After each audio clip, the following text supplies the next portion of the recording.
On arrive un peu rebelle dans la vie, hein, dans la vingtaine. On veut changer les choses. On pense qu'on est meilleur que les générations précédentes. On veut laisser notre marque. On veut faire ça à notre façon. On n'échappait pas à cette règle non plus. Là, on était deux jeunes rebelles dans la vingtaine qui disaient, dans ce temps-là, pour avoir travaillé dans des grandes entreprises, Colin, que les entreprises ne traitent pas bien leurs employés. Nous, on avait travaillé dans des grandes entreprises, des multinationales qui avaient été nos employeurs. Et on avait un numéro d'employé. Donc, quand tu avais un problème, bien, la première chose qu'on te posait, c'est « What's your number? What's your employee number? » Tu n'avais pas le rapport humain. Tu avais quelqu'un qui suivait une recette puis qui devait appliquer la recette à chaque situation. Alors, nous autres, on disait « Non, ça ne sera pas ça, notre business. Notre business, ça va être l'équipe. Ça va être des humains. On va appeler nos employés par leur prénom. Ils vont faire partie de la patente. On va avoir du fun ici. On va créer des parties. » Alors, c'est ce qu'on a créé comme culture. Puis on a dit, notre business, ça va être une business qui est 100 orientée vers les clients. Puis qu'est-ce qu'on a, nous autres, que nos concurrents n'ont pas? Rappelez-vous, je vends du logiciel. Donc, je vends la même patente que tu peux acheter n'importe où à Montréal. Alors, pourquoi tu l'achètes chez nous? On a développé très rapidement la réponse à cette question parce que moi, Serge Beauchemin, je travaille chez 3Soft. Puis moi, je suis un être d'exception dans ce domaine-là. Je suis écœurant dans le software. Tu ne me crois pas? Essaye-moi. Fais juste me donner ma chance. Prochaine commande, achète-la chez nous. Tu en achètes un paquet de software, la prochaine, achète-la chez nous. Et je te garantis que tu ne regretteras pas. Je te garantis que tu vas sentir la différence. Quand il m'appelle pour me placer une commande, quel genre de service tu penses qu'on lui donne? Hein? C'est la première commande. Il faut qu'il capote sa vie. On a transposé ça, hein, des magic moments.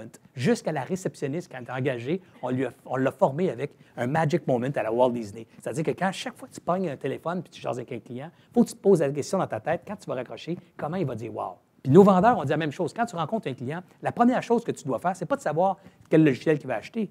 La première chose que tu veux savoir, c'est comment il va. C'est un être humain qui t'appelle. Alors, on a commencé à développer cette attitude qu'on n'appelait pas le PEP, mais qui était la même chose parce que nous autres, on travaillait au téléphone, qui était de contrôler le débit au téléphone, la tonalité. On a mis des miroirs dans les bureaux de nos employés pour leur apprendre à sourire parce qu'on dit un sourire, ça s'entend. Et Maryse, bonjour, ça va bien, Maryse? Oui. C'est la première fois que tu appelles chez nous, oui?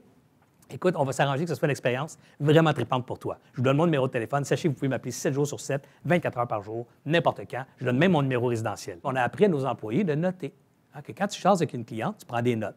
Maryse, elle a 2 enfants, elle fait du ski à Bromont. Son petit gars s'est pété à gueule la semaine passée. Il a un poignet cassé. Imagine quand Maryse, elle rappelle 3 semaines plus tard, la première question que je pose, Maryse, ça va bien? Comment va ton petit dernier? Maryse, elle dit, oh my God, je ne suis pas juste un numéro.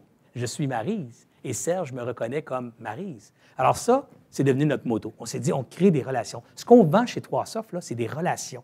Alors nous autres, j'ai eu des employés, je n'ai même pas eu besoin de dire à mes employés que si ton client a besoin de sa livraison le samedi, bien, que tu vas le prendre, puis tu vas l'amener, puis tu vas aller le porter toi-même le samedi. Il y a des clients, des employés qui faisaient ça naturellement, sans même qu'on aille à leur dire. Parce que la culture a été développée comme nous, on existe pour les clients.